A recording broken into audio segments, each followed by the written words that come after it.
These 5 types of conflict management are popularly mentioned across various forms of writings, consulting tips, academic literature, blogs, and so on. So I guess that some of you may have heard about them already. For those who already know about this, or those of you who do not know, it is still good to refresh our knowledge and refine our skill sets so we can choose more productive ways to manage conflict. Before I explain each of these 5 types, let me emphasize that these are not just personality types, but also various options that we can choose from. Some of us may be more likely to prefer avoiding more often than competing when conflict happens.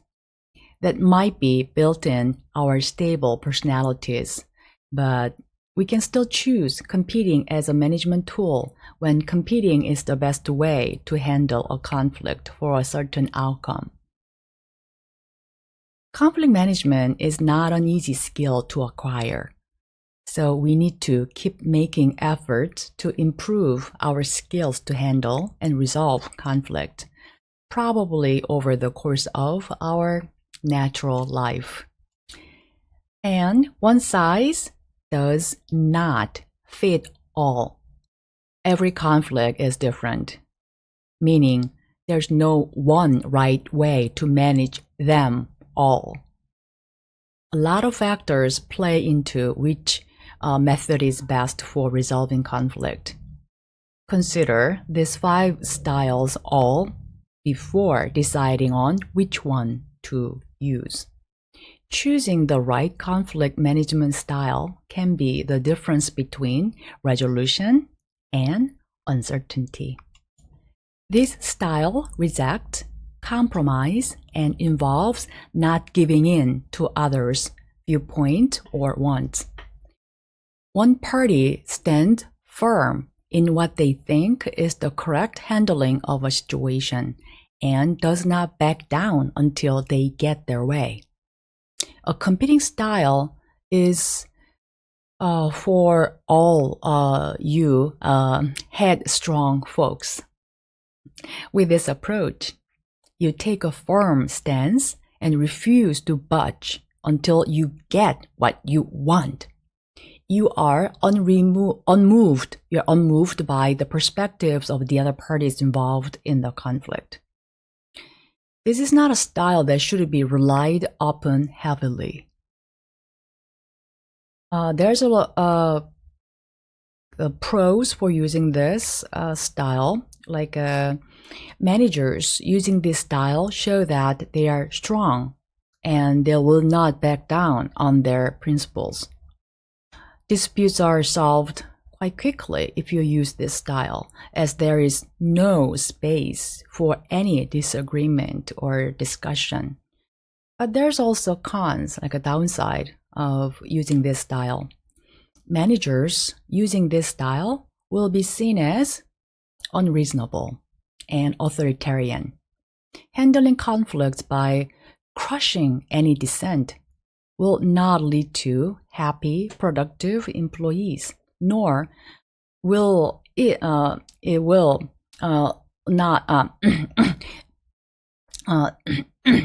not lead to finding the best solutions in most cases. So, when to use this competing style? When you have to stand up for yourself, your rights, and your morals. When a less forceful conflict management style is ineffective.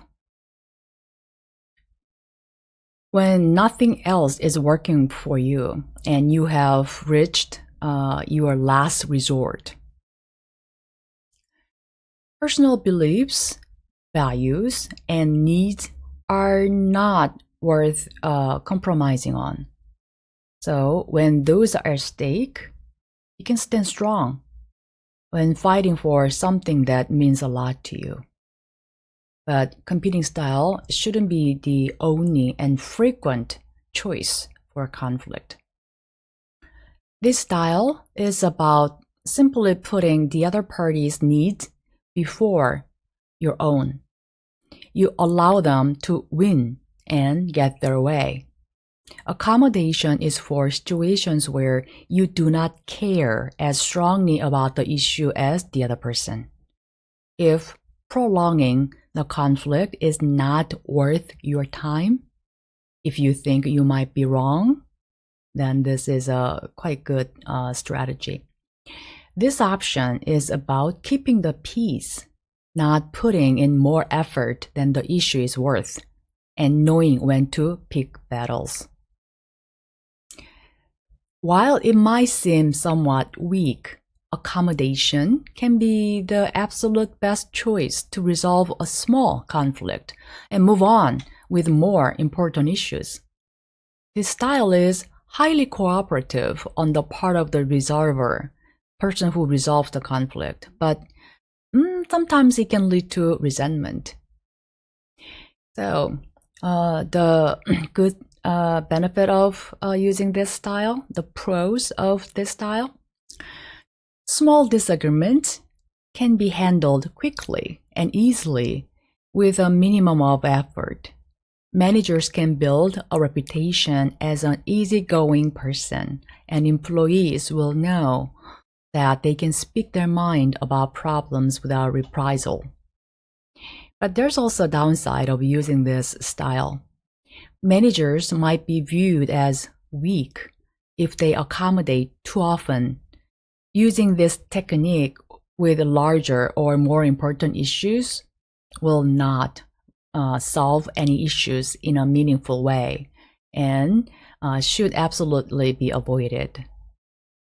An accommodating conflict management style is used when you set aside your own wants or needs and focus on those of others. You leave your own concerns behind and accommodate for those of someone else. So, to summarize it, when to use accommodating style? When you're wrong, and when you do not care about the issue as much as the other person, and when you want the workplace to be peaceful, and when there's no point of in arguing. This style can often be seen as weak, but this is not always the case. A big part of conflict management is realizing when prolonging and unnecessarily or ineffectively dragging the resolution process only make things worse. Avoiding. This style aims to reduce conflict by ignoring it, removing the conflicted parties, or evading it in some manner. Team members in conflict can be removed from the project they are in conflict over. Deadlines are pushed, or people are even reassigned to other departments. This can be an effective conflict resolution style if there's a chance that a cool-down period would be helpful, or if you need more time to consider your stance on the conflict itself. Avoidance, on the other hand, should not be a substitute for proper resolution, however. Pushing back conflict indefinitely can and will lead to more and bigger conflict down the line. So, what are the pros of using this style? Giving people time to calm down can solve a surprising amount of issues. Time and space can give a much needed perspective to those in conflict. Some issues will resolve themselves. Managers show that they trust employees to act like adults and solve issues. However, there are also cons of using this style. If used in the wrong situation, this technique will make conflict worse. Managers can seem incompetent if they overuse avoidance because employees will think that they are incapable of handling disagreements. An avoiding conflict management style ignores the situation altogether. Either one or both of the people involved in the conflict steer clear of it. Now, when to use avoiding style? When the conflict is meaningless, then why bother? Also, you can use avoiding style when you do not have the time to manage the conflict. Also, you can use avoiding style when you are not sure how you feel about the issue yet. While pressing conflict should be immediately addressed, other conflict are not worth the trouble and eventually fizzle out, leaving no major impact on either party involved. And this style produces the best long-term results. At the same time, is often the most difficult and time-consuming to reach. Each party needs and wants are considered, and a win-win solution is found so that everyone leaves satisfied. This often involves all parties sitting down together, talking through the conflict, and negotiating a solution together. This is used when it is vital to preserve the relationship between all parties or when the solution itself will have a significant impact. What are the benefits of using this style? What are the pros? If you use this style really well, everyone leaves happy. A solution that actually solves the problem of the conflict is found, and the manager who implements this tactic will be seen as skilled. But there are also cons of using this style. This style of conflict management is time-consuming. Deadlines or production may have to be delayed while solutions are being found, which might take a long time depending on the parties involved, and it can lead to losses. A collaborating style includes finding a solution that will completely appease all involved parties, a win-win situation, if you will. So, when to use it? When the relationship is important. When the final solution will have a significant impact, then you need to use this style. When the interest, needs, and beliefs of all involved people need to be considered, then you need to use this style. A win-win situation is obviously the best case scenario, but it can sometimes be the hardest to reach. Honest communication with a good communication technology tool or communication in person is crucial when using a collaborative conflict management style. All concerns need to be openly expressed for them to be addressed in the situation. This style seeks to find the middle ground by asking both parties to concede some aspect of their desires so that a solution can be agreed upon. This style is sometimes known as lose-lose, in that both parties will have to give up a few things in order to agree on the larger issue. This is used when there is time crunch, or when a solution simply needs to happen, rather than be perfect. Compromise can lead to resentment, especially if overused as a conflict resolution tactic. So, use this tactic sparingly. Do not use it often. pros of using this style? Issues can be resolved quickly. The parties in conflict will leave understanding more about the other person's perspective. Compromise can set the stage for collaboration down the road and allows both parties to feel heard. Managers using this tactic are seen as facilitating agreement and being hands-on and finding solutions. But there's a downside of using this style. No one leaves completely happy. In some cases, one side might feel as though they sacrificed too much, and they're unwilling to compromise again in the future. Managers who rely on this technique will burn up their employees' goodwill and be seen as unable to execute collaboration. A compromising conflict management style tries to find a way to partially satisfy people on both sides of the argument. Adjustments are made on both ends to resolve the conflict at hand. So, when to use this compromising style?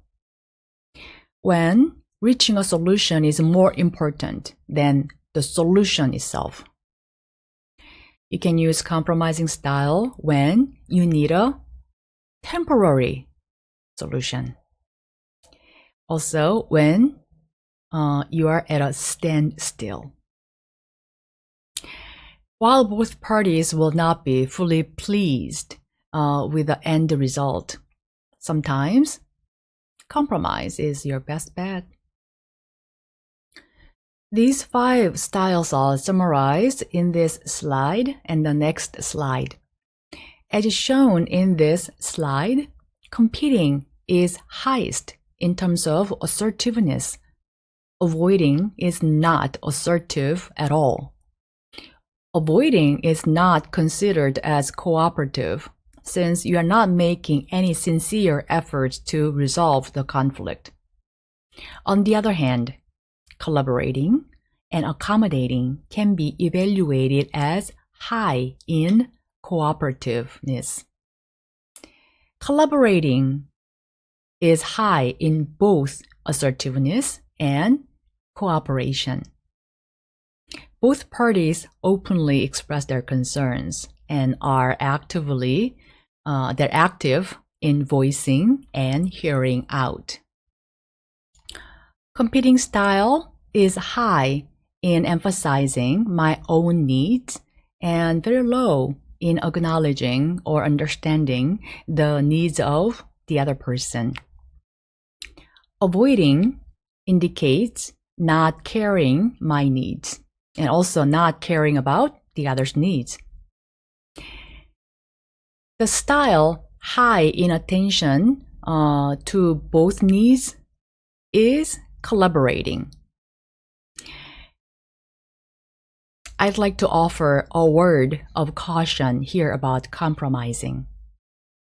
Have you ever been involved in compromise that didn't really work and the problem surfaced again?